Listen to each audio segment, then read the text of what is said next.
par quelqu'un qu'elle connaît et qui lui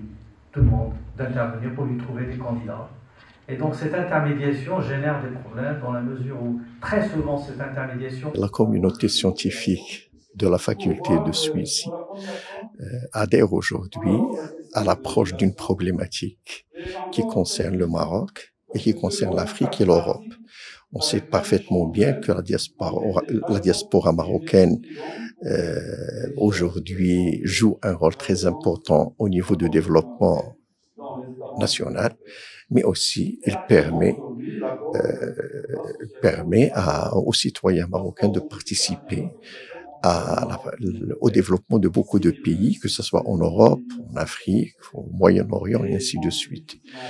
Aujourd'hui, les chercheurs, d'une manière qui fait appel à la convergence, approchent le phénomène migratoire et essayent d'évaluer les politiques publiques, que ce soit d'un regard des organisations internationales, que ce soit des chercheurs, que ce soit des intervenants publics. On sait parfaitement bien que l'Europe, depuis un certain temps, a mis en place certaines politiques publiques concernant la migration pour essayer de contourner le phénomène migratoire. Et parallèlement à ça, le Maroc a mis en place une politique publique qui est totalement différente de ce qui se passe en Europe. Tout d'abord, elle est ouverte et elle a permis aussi à peu près à 200 000 citoyens subsahariens d'avoir une situation légale dans le royaume. Et la politique publique marocaine concernant l'immigration n'a pas les mêmes caractéristiques de celles de l'Europe, car le phénomène migratoire ne fait pas peur aux Marocains. Au contraire, il est considéré comme une source de richesse, comme une source de diversité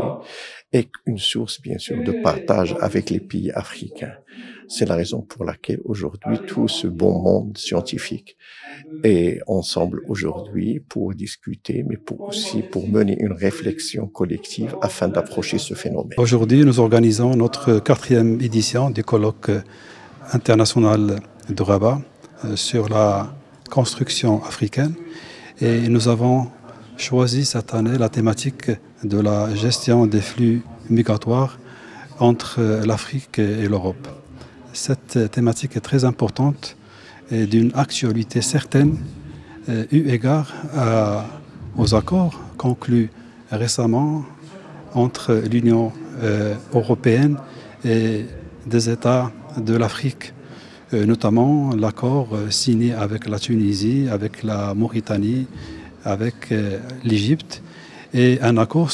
est en cours de négociation entre l'Union européenne et le Maroc, et également la Jordanie, pour la conclusion d'un accord sur la migration. Ces accords nous interpellent en tant que chercheurs pour analyser leur contenu tout d'abord et pour voir les perspectives et les conséquences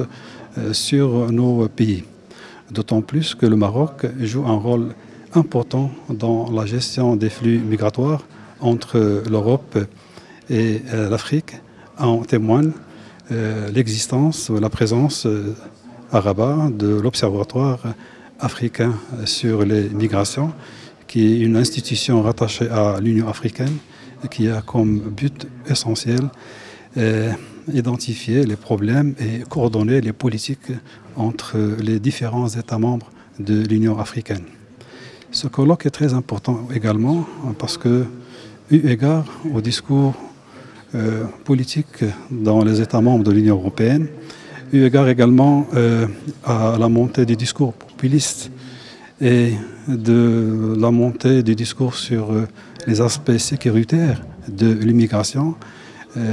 l'étude et l'analyse des accords, des politiques, des stratégies élaborées tant par les États membres de l'Union européenne que par les États de l'Union africaine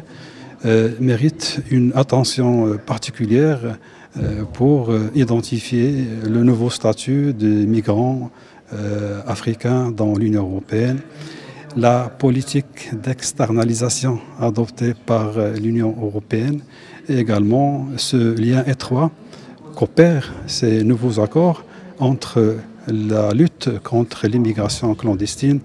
et la question de développement économique et social dans ces États.